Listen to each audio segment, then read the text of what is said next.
Assalamualaikum warahmatullahi wabarakatuh. Perkenalkan, nama saya Hilma Nur Alifah. Jadi, di video kali ini saya akan membuat video yang berbeda dari video-video YouTube saya sebelumnya. Yang mana video YouTube saya kebanyakan video list tugas perkuliahan. Jadi di sini saya akan membuat video tentang pengalaman hidup saya ketika saya mengamalkan suatu surah dalam Al-Quran, yaitu surah Al-Waqiah. Pasti teman-teman dari Instagram saya ataupun dari kontak WhatsApp saya gak asing lagi nih sama program W30H, yang mana W30H itu Waqiah 30 hari. Kita mengistiqomahkan membaca surat Al-Waqiah ini selama 30 hari tanpa terputus, jadi nggak ada bolongnya. Mengapa harus surah Al-Waqiah? Karena di sini saya mau ngajak teman-teman semua untuk mengamalkan surat ini. Mungkin saja dari teman-teman sedang memiliki problematika hidup, atau lagi kesusahan dalam ekonomi, atau sedang memiliki hajat, keinginan, cita-cita yang besar. Jadi saya ingin mengajak kepada teman-teman semua untuk mengamalkan surah ini. Yang mana surah Al-Waqiah ini biasa disebut dengan surah kekayaan, surah pemancing rezeki. Rasulullah pernah bersabda kepada para sahabatnya tentang surah Al-Waqiah ini, yang mana artinya itu seperti ini. Barang siapa yang membaca surah Al-Waqiah setiap malam, maka dia akan dijauhkan dari kekufuran. Siapa nih sekarang ya yang mau hidupnya kufur, yang mau jadi orang miskin? Pasti semua orang di dunia ini pasti ingin kaya, ingin banyak duit, ingin semua keinginan cita-citanya terkabul semua. Lantas untuk apa sekarang? Misalkan kita udah punya banyak duit, kita jadi orang kaya, tapi kita tidak merasakan kenikmatan tersebut. Banyak duit tapi sakit-sakitan, banyak duit tapi tidak bahagia, banyak duit kaya tapi tidak barokah rezekinya. Siapa yang mau seperti itu? Pasti kita pengennya apa-apa diberikan kecukupan, seperti beli mobil cukup, beli sepeda motor cukup, beli HP cukup. Kan enak tuh kalau seperti itu, kita bisa menikmati hasil dari kenikmatan tersebut begitu. Kemudian dengan membaca surah Al-Waqiah ini, kita yakin bahwasanya segala hajat kita pasti terkabulnya karena Allah Subhanahu wa Ta'ala. Tidak ada sesuatu tanpa kehendak Allah Subhanahu wa Ta'ala. Ketika Allah Subhanahu wa Ta'ala mengatakan kun fayakun, pasti akan terjadi. Sekarang langsung terjadi bahkan. Tapi ketika kita minta terus kepada Allah, tapi kita nggak yakin kalau misalkan Allah yang langsung bantu kita, sekuat apapun kita berdoa, Allah nggak bakalan kun fayakun kepada hambanya. Karena bukan berarti Allah tidak mau mengabulkan permintaan kita, tapi Allah tahu di saat-saat apa aku harus memberikan bantuan ini kepada hambaku. Allah lebih tahu ketimbang hambanya. Misalkan kita sekarang butuh uang 10 juta, tapi bagi Allah aku tidak mau memberikan uang 10 juta ini kepada hambaku si A. Mengapa ya? Karena Allah lebih tahu apa yang kita butuhkan gitu. Saya mengajak kepada teman-teman semua mengamalkan surah Al-Waqiah selama 30 hari ini bukan karena apa? Karena saya sendiri pribadi ingin men-challenge kepada diri saya sendiri, apakah benar kita mengamalkan surat Al-Waqiah selama 30 hari ini akan mendapatkan beberapa keajaiban yang tidak terduga, yang mana saya pada waktu itu sedang berada dalam keterpurukan, saya berada dalam masalah hidup yang saya kira manusia aja tuh nggak bakalan bisa bantu problematika hidup saya begitu. Ketika kita mempunyai suatu masalah, ketika kita mempunyai suatu keinginan, kita berharapnya hanya kepada Allah. Berharap hanya Allah lah yang dapat membantu segala problematika ataupun keinginan kita. Ketika kita berharap kepada manusia, apakah akan dibantu gitu? Ya mungkin akan dibantu, tapi terkadang tidak sesuai dengan ekspektasi kita. Maka dari itu, berharap kepada manusia hanya akan menimbulkan sebuah kekecewaan. Beda jika kita berharapnya kepada Allah Subhanahu wa Ta'ala. Tidak akan mendapatkan kekecewaan karena Allah pemilik semesta, Allah pemiliknya kita gitu. Allah tahu apa yang kita butuhkan. Beda kalau manusia kita mintai pertolongan, yang ada malah ngerundel. Kalau Allah kita mintai pertolongan, kita mintai terus, gak gerundel. Allah tuh malah senang bahwa hambaku ini benar-benar membutuhkan aku gitu kan. Kalau misalkan ke manusia, misalkan mau pinjem duit, mau pinjem ini, pinjem itu, yang ada mungkin apa sih orang ini minjem terus gitu. Orang ini ya begitulah ya, kalau manusia itu kan seperti itu kan. Jadi di sini saya ngajak ke teman-teman waktu itu mengamalkan surah Al-Waqiah selama 30 hari. Yang mana agar semua problematika hidup itu biar Allah langsung yang bantu. Nah, baru kita masuk ke cerita pribadi saya sendiri saat mengamalkan Waqiah selama 30 hari ini. Tapi kurang afdol kalau misalkan kita membahas surat Al-Waqiah, kita tidak membaca sebagian dari ayatnya. Maka dari itu di sini saya ajak teman-teman untuk mendengarkan lantunan surat Al-Waqiah, mungkin beberapa ayatnya aja ya. Oke. Di sini saya sudah bawa Al-Quran dan sekarang mau mengaji dulu. A'udzu billahi minasy syaithanir rajim. Bismillahirrahmanirrahim. Idza waqa'atil waqi'ah laisa liwaqa'atiha kadhibah khafidatur rafi'ah. Idza rujjatil ardu rajja wa bussatil jibalu bassa fakanat haba'an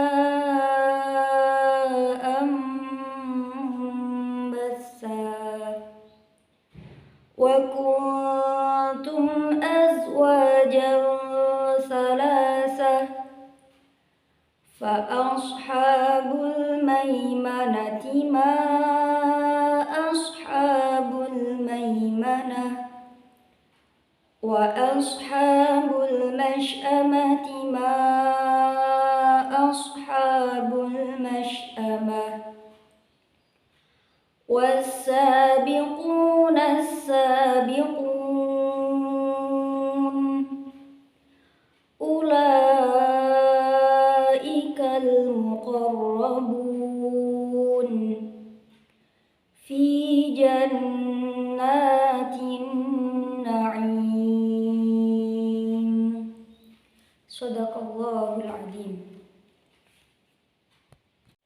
Masya Allah, mengajinya sudah selesai dari beberapa ayat Al-Waqiah. Langsung masuk ke cerita W30H dari saya. Ketika saya mengamalkan surah Al-Waqiah ini di hari kelima,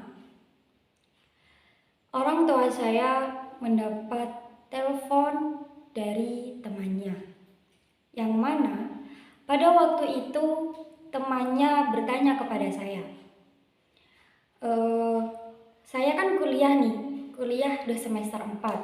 Di semester 1 sampai semester 3 perkuliahan masih daring kan karena wabah Covid. Jadi kalau misalkan dosen meminta untuk offline, ya terpaksa saya harus pulang pergi dari rumah ke kampus. Perjalanan saya ke kampus, dari rumah ke kampus itu sekitar 30 menit. Waktu itu teman orang tua saya tanya kepada saya itu ngekos, mahat, atau pulang pergi, begitu. Saya jawab pulang pergi. Loh, kenapa kok nggak ke pondok? Kenapa nggak ke kos aja? Kan rumahnya jauh, bilang gitu. Karena waktu itu perekonomian di keluarga saya sedang tidak baik-baik saja. Mungkin bukan dari keluarga saya saja, dari keluarga teman-teman pun juga merasakan dampak dari wabah COVID-19 ini. Saya bilang karena ekonominya masih belum baik, masih belum stabil, dan juga perkuliahan masih belum full offline, full tatap muka, masih daring begitu kan. Jadi saya nurut ke orang tua untuk pulang pergi saja. Kemudian waktu di hari kelima kemarin mengamalkan surah Al-Waqiah ini, beliau itu telepon ke orang tua saya, tanya apakah saya itu sudah ngekos, apakah saya udah pondok atau masih pulang pergi. Orang tua saya menjawab kalau misalkan saya masih pulang pergi begitu. Kemudian saya dapat tawaran dari teman orang tua saya itu. Teman orang tua saya itu punya temennya itu punya pondok baru begitu ya. Saya ditawarin gratis untuk mondok di sana. Malahan saya disuruh mengajar di pondok sana. Entah saya kurang tahu mengajar apa, mungkin mengajar TPQ atau mengajar anak-anak mengaji begitu. Dan saya tidak usah bayar, di sana cuma nempatin aja gitu. Kemudian kabar itu dikasih tahulah ke saya sama orang tua, dikabarkan lagi kepada saya. Saya mau apa enggak untuk menerima tawaran itu gitu kan. Karena itu ma'hadnya, pondoknya itu masih baru dan ada di sekitaran kampus begitu. Kalau misalkan kamu mau, kan nanti enak, berarti kamu kalau ke kampus deket, gak usah jauh-jauh dari rumah dan gak usah PP lagi gitu. Ya Masya Allah kan ya, barokahnya ngamalkan surat Al-Waqiah ini di hari yang kelima. Masih belum full 30 hari, dapat tawaran yang seperti itu. Yang saya sendiri mulai dari semester pertama itu bilang ke orang tua saya tuh pengen ngekos atau enggak saya ke pondok misalkan nggak boleh ngekos karena saya mau mau belajar, mau cari ilmu yang lebih di pesantren begitu kan. Setidaknya karena jurusan saya ini membutuhkan, jurusan perkuliahan saya ya maksudnya, membutuhkan relasi yang luas, membutuhkan ilmu yang lebih luas lagi. Kalau saya masih di rumah saja, saya merasa kurang untuk belajar begitu. Tapi karena yaitu faktor ekonomi, saya masih belum bisa merasakan mondok begitu. Kan Masya Allah, setelah mengamalkan surat Al-Waqiah yang di hari kelima, udah dapet tawaran yang seperti itu. Yang saya pengen-pengenkan dari semester 1 dan belum di ACC sama sekali oleh orang tua. Dan mungkin Allah baru meng-ACC keinginan saya itu ketika saya mendekatkan diri kepada Allah. Ketika saya benar-benar butuh gitu kan. Mendekatkan diri ke Allah dengan cara meriadohi membaca surat Al-Waqiah ini. Ketika tawaran itu ditawarkan kepada saya tidak langsung menerima. Saya bilang ke orang tua saya, nggih, insya Allah kalau memang jalannya seperti itu, nanti akan saya terima gitu. Akhirnya orang tua saya bilang ke temen orang tua saya itu kan, bahwasanya jawaban saya yang seperti tadi, insya Allah gitu. Kalau emang benar-benar dibutuhkan, saya siap, saya bilang gitu. Dan kata teman orang tua saya, baik, nanti saya akan kabarkan ke temennya lagi gitu. Masya Allah, masih di hari kelima. Di hari kelima udah dapet salah satu make a wish keinginan saya di ACC sama Allah. Langsung Allah yang bantu melalui perantara orang tersebut. Kemudian saya waktu itu kepengen ke Jogja.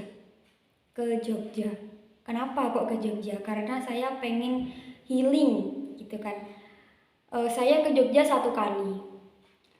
Waktu itu karena yaitu saya mengamalkan surat Al-Waqiah ini karena ingin men-challenge diri saya sendiri, dan juga waktu itu saya mengalami keterpurukan. Jadi saya ingin refreshing lah, mumpun lagi liburan gitu. Tapi saya nggak punya uang untuk ke sana. Untuk ke Jogja saya nggak punya uang, dan Masya Allah waktu itu ada acara diklat. Di kampus saya itu ada acara diklat. Jadi di situ reward terbaik, hadiah utama di acara diklat itu adalah tur ke Jogja. Itu di hari ke-17-18 saat saya mengamalkan surat Al-Waqiah. Sebenarnya pas waktu acara diklat tersebut dengan iming-iming hadiah pergi ke Jogja, dalam hati saya sama sekali tidak ada niat untuk ambis agar mendapatkan hadiah tersebut. Karena saya tahu di acara tersebut membutuhkan orang-orang yang benar-benar pinter, dengan intelektual yang luas, dengan pedoman ilmu gitu ya. Sedangkan saya orang awam yang baru pertama kali masuk ke dunia intelektual intinya di acara diklat tersebut. Jadi saya udah biasa-biasa aja, ada materi didengarkan, kalau misalkan nggak paham ya tanya, difahami gitu. Malahan saya berharapnya waktu itu kelompok saya itu mendapat kelompok yang terbaik begitu. Soalnya ada salah satu teman dari kelompok saya itu yang jago, yang Masya Allah pemikirannya, intelektualnya, ilmunya itu melebihi saya. Ketika acara diklat tersebut sudah melewati akhir, udah di hari terakhir, pengumuman kelompok terbaik, pengumuman yel-yel terbaik, begitu. Dan ada di momen peserta terbaik. Di peserta terbaik, saya yakinnya pasti itu yang dapat teman saya yang satu kelompok itu yang saya sebutkan tadi. Tapi ketika panitia menyebutkan bahwa peserta terbaik itu didapatkan oleh saya, Masya Allah gitu kan. Karena saya sendiri tuh merasa kurang pantas begitu untuk mendapatkan gelar tersebut. Saya memang kepingin ke Jogja gitu, tapi Allah mengasih keinginan saya tersebut perantara dari acara tersebut. Ke Jogja, tur literasi gratis. Sesuai dengan yang saya inginkan, gratis, nggak usah bayar karena saya lagi nggak ada uang ya Allah. Tapi saya pengen ke Jogja. Meskipun jauh-jauh hari itu nggak apa-apa ya Allah gitu. Ternyata Allah mengabulkan doa saya dengan adanya acara tersebut. Udah kurang apa lagi, kurang keajaiban yang gimana lagi, kurang percaya yang gimana lagi. Kalau udah Allah kun fayakun, udah gak bakal bisa nolak. Kamu udah dikasih itu sama Allah, udah takarannya. Sekarang kamu dikasih sama Allah hari itu juga, berarti Allah udah ridho kepada kamu gitu kan. Itu dua keinginan saya sudah dikabulkan oleh Allah melalui riyadhah waqiah 30 hari ini, di hari ke-17 ke-18, karena saya waktu itu diklat 4 harian. Kemudian di hari ke-21 saya mendapatkan musibah dompet saya hilang di jalan gitu ya. Mungkin jatuh ya meskipun jatuh ya tetap hilang kan. Jadi proses musibah tersebut terjadi ketika saya mau ke arah kampus. Tiba-tiba di pertengahan jalan hujan. Saat saya memakai mantel, mungkin bisa jadi dompet saya itu jatuh. Ketika saya sudah sampai di kampus, di daerah kampus, saya kan waktu itu COD jualan, berhenti mau ngasih kembalian ke orang yang beli. Pas waktu saya buka tas, loh dompet saya kok nggak ada gitu. Seingat saya pas saya berangkat, saya bawa dompet saya itu saya masukin ke tas. Akhirnya saya telepon orang rumah, mungkin dompet saya ketinggalan di kamar atau enggak di lemari gitu. Tapi ternyata orang rumah bilang nggak ada dompet sama sekali gitu. Mungkin jatuh gitu, kata ibu sama bapak saya, hilang gitu kan. Ya nangis kan begitu. Nangis karena di dalam dompetnya itu ada kartu-kartu penting. Ya ada KTP, ada kartu kuliah, dan kartu ATM gitu. Bayangin kalau misalkan beneran hilang dan gak ketemu, saya harus ngurusin beberapa kartu tersebut ya, dari kecamatan ke kantor polisi, dan malah membutuhkan uang lagi gitu kan. Masya Allahnya, saat saya minta tolong kepada teman-teman saya, langsung serentak teman-teman saya itu membuat story, barang siapa yang menemukan dompet ini atas nama Hilman Nur Alifa, yang di dalamnya ada kartu sebagian dengan nominal uang di dalamnya gitu, mohon segera hubungi nomor di bawah ini gitu kan. Ya alhamdulillahnya saya masih dikelilingi oleh orang-orang yang sangat-sangat baik. Ketika saya sudah melakukan COD, udah mengantarkan pesanan-pesanan para customer, saya minta tolong ke teman saya untuk nganter saya nelusuri jalan lah. Jadi lihat ke jalan, siapa tahu bisa nemu dompetnya saya lagi gitu. Sampai akhirnya saya itu di jalan sholawat terus ya Allah. Semoga dapat ketemu, semoga bisa ketemu dompet saya gitu kan. Ya pasti sambat itu ada ya, udah ngeluh, sambat, gak sadar diri gitu kan. Pengen ketemu tapi saya kok kurang yakin gitu. Ketimbang saya memikirkan hal-hal yang seperti itu, jadi saya tetap sholawat sambil lihat jalan itu, tetap saya sholawatin. Allahumma sholli ala Muhammad, Allahumma sholli ala Muhammad, ya Allah mandar mugi ketemu gitu kan. Sampai teman saya itu yang gonceng saya itu ketawa gitu. Loh, pokok intinya ketawa gitu kan. Sampai akhirnya berhenti di tempat saat saya pakai mantel. Nggak ada, dompetnya itu nggak ada. Udah di situ saya pasrah. Ya Allah, kalau pasrah, saya bilang gitu. Tak misalnya betul ketemu, ya berarti itu udah rezeki orangnya. Mau nggak mau ya harus ikhlas. Meskipun itu ikhlasnya manusia ya, ikhlasnya manusia itu ya beberapa hari gitu kan. Bilang ikhlas tapi di dalamnya masih ngarep buat ketemu lagi gitu. Kemudian saya udah nangis kan itu, nggak ketemu gitu ya. Gimana ini gitu-gitu. Sama teman saya, ya udah gitu kan. Coba nazar gitu. Akhirnya saya nazar waktu itu. Ya Allah, nek misal ketemu saya mau belikan teman saya ini rokok. Saya bilang gitu. Nggak lama dari itu saya kan minta antar pulang ke rumah langsung kan. Ditelepon sama ibu saya. bahwasanya dompet saya udah ketemu. Ada orang yang nemukan dompet saya, kemudian diantar ke rumah. Nah, Masya Allah kan, kalau bukan Allah sendiri yang membolak-balikkan hati orang itu, nggak bakalan dompetnya nggak bakalan diantar ke rumah. Ini diantar loh ke rumah. Secara mungkin dari beberapa kejadian dompet hilang di jalan, itu pasti ketemunya itu mencar, bukan di daerah yang di daerah yang dompetnya itu jatuh gitu.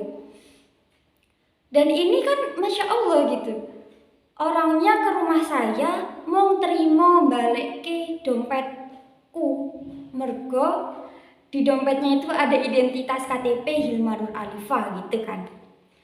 Saya tidak mempermasalahkan perihal nominal uang yang ada di dalam dompet saya, meskipun uangnya udah nggak ada ya. Tapi yang saya pentingkan itu kartu-kartunya itu.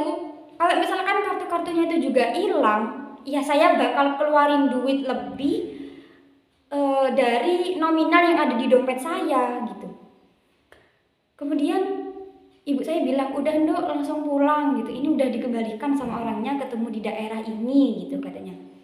Akhirnya saya, ya Allah, barusan ya aku wis pasrah gitu. Cara Jawane itu gitu ya. Barusan ya aku wis pasrah, tak misal dompetnya aku hilang. Tapi secepat itu pertolongan jenengan ya Allah teng kula saya gitu. Langsung kun fayakun, sekarang langsung ketemu dan langsung dikembalikan ke rumahnya. Kata ibu saya, ini semuanya lengkap, kartu-kartunya lengkap, nominalnya yang nggak ada, orangnya nemuin di sawah gitu katanya. Udah cepet pulang gitu kan. Pulang beneran lengkap gitu, lengkap, Masya Allah lengkap gitu. Kalau bukan Allah yang sabit kolbi gitu, yang membolak-balikkan hati orang itu untuk mengantarkan ke rumah saya, pasti nggak bakalan bisa ketemu gitu kan. Kemudian di situ saya berpikir bahwa Masya Allah gitu, ya Allah, niki berkat pertolongan dari teman-teman saya, berkat dari pertolongan doa dari teman-teman saya, doa baik dari teman-teman saya, dan yang paling penting doa paten dari orang tua saya. Itu yang paling penting, Rek. Paten. Kalau kita doa sendiri, nggak ada dorongan kuat dari orang tua, nggak bakalan langsung tembus itu doa kita. Pas waktu saya pulang ke rumah, orang tua saya bilang, udah ketemu dompetnya gitu kan, nggak popo meskipun uangnya ndak ono gitu katanya, pokoknya kartu-kartu ini lengkap ketimbang kartu-kartu ini hilang gitu katanya.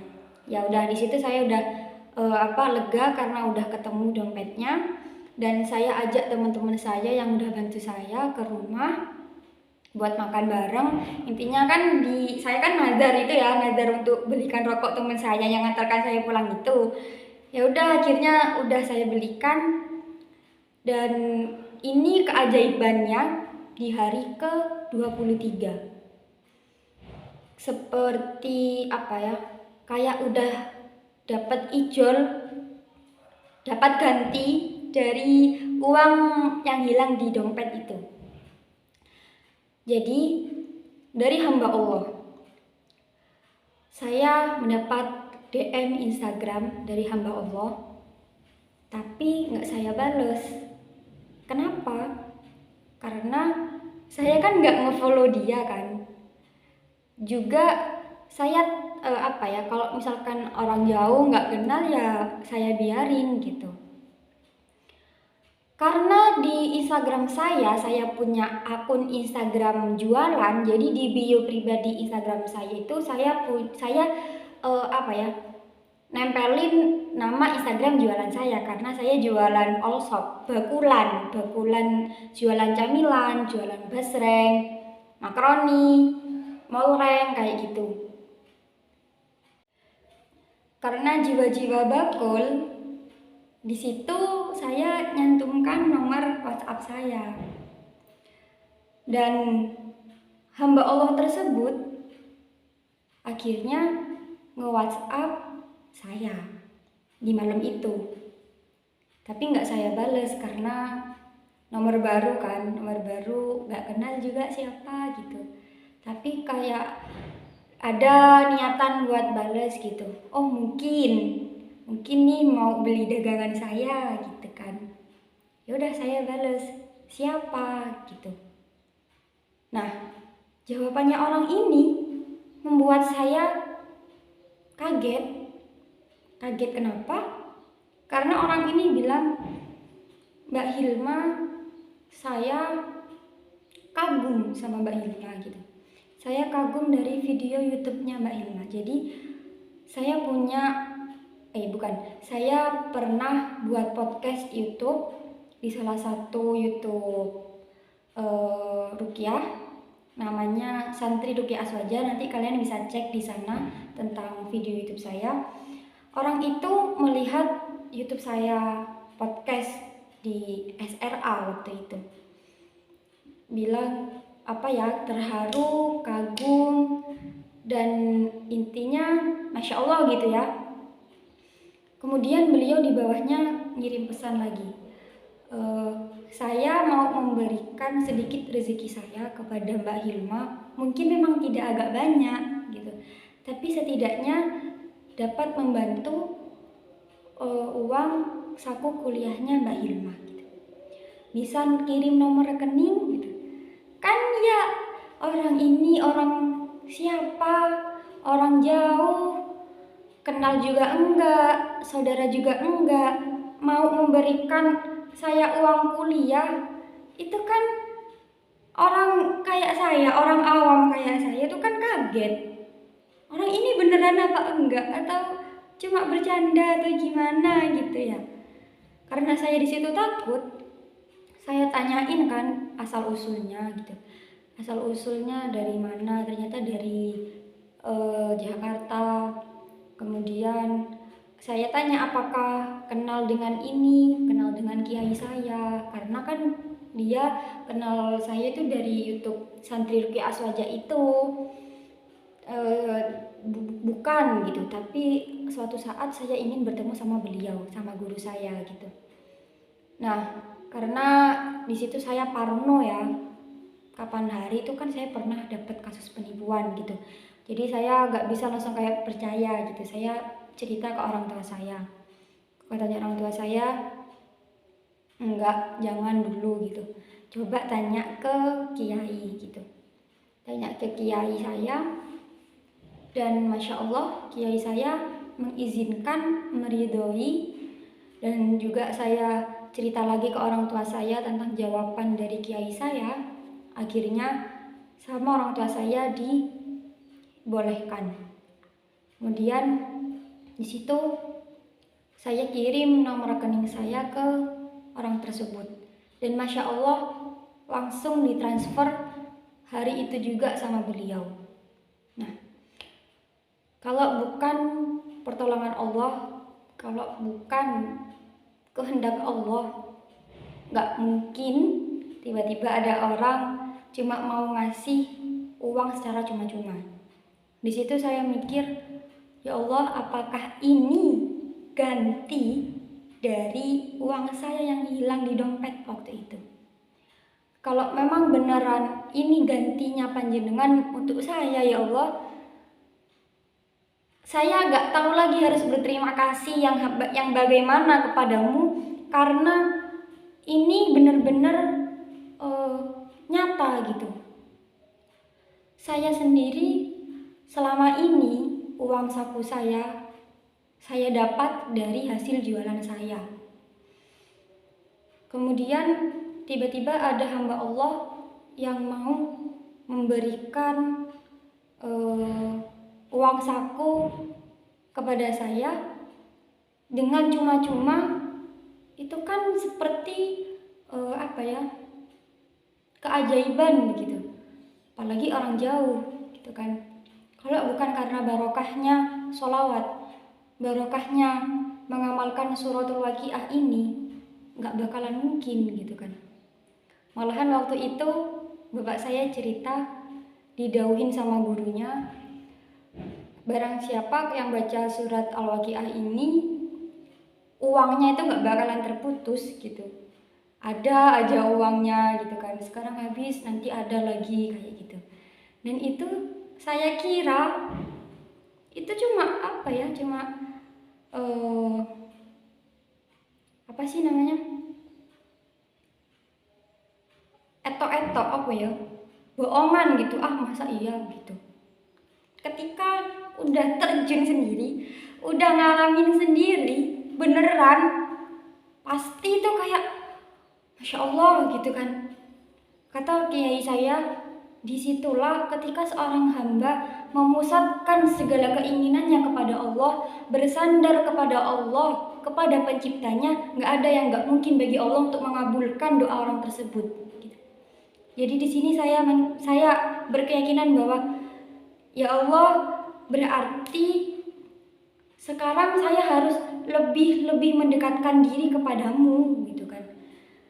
Ibarat apa ya, hamba diuji sama Allah, diuji sama penciptanya. Aku sedang kangen nih, sedang rindu sama hambaku yang satu ini. Kok hambaku yang satu ini nggak pernah doa kepadaku, nggak pernah beribadah kepadaku. Oh, bagaimana ya supaya dia ini mencintaiku, lebih dekat kepadaku? Mungkin dengan musibah ini dia lebih mencariku, dia lebih mendekat kepadaku, dia lebih meminta kepadaku ketimbang kepada manusia gitu. Akhirnya Allah beri des. Nah, aku berikan hambaku ujian yang seperti ini. Dan ingat, Allah gak akan memberikan ujian kepada hambanya di luar batas kemampuan hamba tersebut. Ketika Allah sudah memberikan ujian kepada hambanya, pasti bingung kan? Kadang kita malah ngeluh gini, malah kayak ya Allah kok cobaan nih gak mari-mari gitu kan. Cobaanku kok kayak gini terus gitu. Padahal di situ tuh Allah pengen ngetes kita. Mau nggak dia doa kepadaku? Mau nggak dia itu minta kepadaku? Allah itu nyari momen-momen yang kayak gitu kepada hambanya gitu. Makanya kita sebagai seorang hamba jangan sombong, jangan angkuh. Kita nggak ada apa-apanya.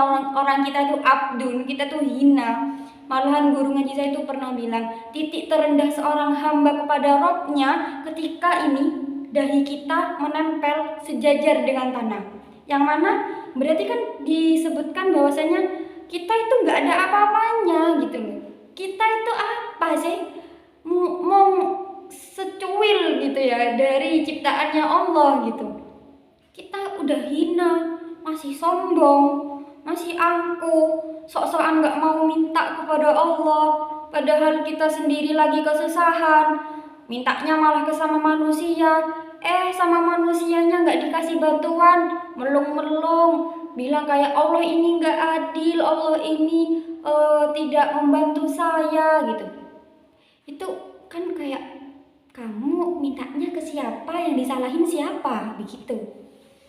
Kembali lagi ke cerita yang dari hamba Allah tersebut ya. Kan di situ berarti saya mendapatkan keajaiban lagi di hari ke-23 membaca Al-Waqiah. Dan di situ saya semakin yakin bahwasanya ketika kita mendekatkan diri kepada Allah, nggak ada yang nggak mungkin bagi Allah untuk membantu hambanya. Akhirnya saya bilang terima kasih kepada orang tersebut. Semoga segala bentuk cobaan, segala bentuk musibah dijauhkan darinya, rezekinya lancar, melimpah barokah begitu. Itu kan Masya Allah sekali gitu ya. Di hari ke-23 membaca surat Al-Waqiah sampai akhirnya tutup di hari ke-30. Sebenarnya di hari ke-30 itu selesai hari Kamis kemarin. Dan saya sebenarnya sudah buat video di hari Kamis waktu itu. Cuman karena saya kurang pede, maka saya membuat video lagi kali ini begitu. Jadi teman-teman semua, kalian jangan pernah ragu untuk meminta kepada Allah Subhanahu wa Ta'ala. Entah itu kecil, entah itu besar, ataupun sangat besar yang kita kadang gak yakin nih bisa nggak ya aku dapat ini gitu. Aku kan nggak ada uang gitu. Misal aku pengen iPhone 13 Pro Max, tapi itu kan mahal. Aku lo nggak ada uang, bisa nggak ya aku dapat itu gitu. Kita udah insecure duluan, kita udah mematahkan harapan kita duluan, kita nggak mau usaha, nggak mau doa. Lah, kata Allah tuh gini, kamu mintanya ke siapa? Kalau kamu minta kepadaku, iya aku bakal kabulin doanya kamu. Tapi kalau kamu cuma meneng tok, cuma bisa nggak ya gitu, bisa nggak ya, ya gimana mau dapat iPhone 13 Pro Max gitu kan. Ada lagi mungkin dari teman-teman yang lagi semangat buat daftar SNMPTN, daftar SBMPTN, ingin masuk ke universitas impiannya, tapi masih ragu. Nah, kita kita hajar keinginannya kita itu baca surat Al-Waqiah, digaspolin lagi sama sholat tahajud, digaspolin lagi sama sholat duha, digaspolin lagi sama sholawatnya, sambil kita sambat tuh ke yang punya yang punya segala-galanya. Kita sambat, ya Allah, saya kepingin masuk ke universitas ini, saya kepingin jadi lulusan terbaik, saya kepingin keterima di kerjaan ini gitu. Kan nggak ada yang nggak mungkin tuh ketika Allah udah, iya aku akan kabulkan permintaanmu gitu. Nggak ada yang nggak mungkin Allah itu. Makanya teman-teman, di sini aku ngajak ke kalian untuk yang udah ngamalkan surat Waqiah 30 hari ini, kalian bisa sharing ke aku tentang keajaiban-keajaiban apa yang menurut kalian itu sesuatu yang tidak mungkin terjadi tapi beneran terjadi ke kalian, dan Allah sendiri yang langsung bantu ke kalian. Kalian bisa sharing ke kolom komentar atau kalian bisa DM di Instagram saya, nanti saya akan tulis nama Instagram saya. Jadi kita sama-sama berbuat kebaikan, sama-sama beribadah gitu. Maka dari itu saya ngajak ke teman-teman semua, jangan pernah lupa kita itu seorang hamba, jangan pernah sombong, selalu minta, selalu bersandar apapun permasalahannya kepada Allah. Sambat boleh, tapi jangan lama-lama gitu ya.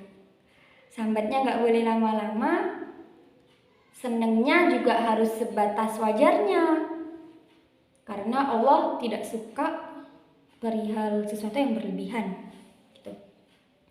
Oke, mungkin cukup itu saja cerita dari saya. Diambil baiknya, diambil manfaatnya, dan semoga dapat bermanfaat bagi teman-teman semua, dapat dijadikan sebagai acuan semangat kepada teman-teman semua.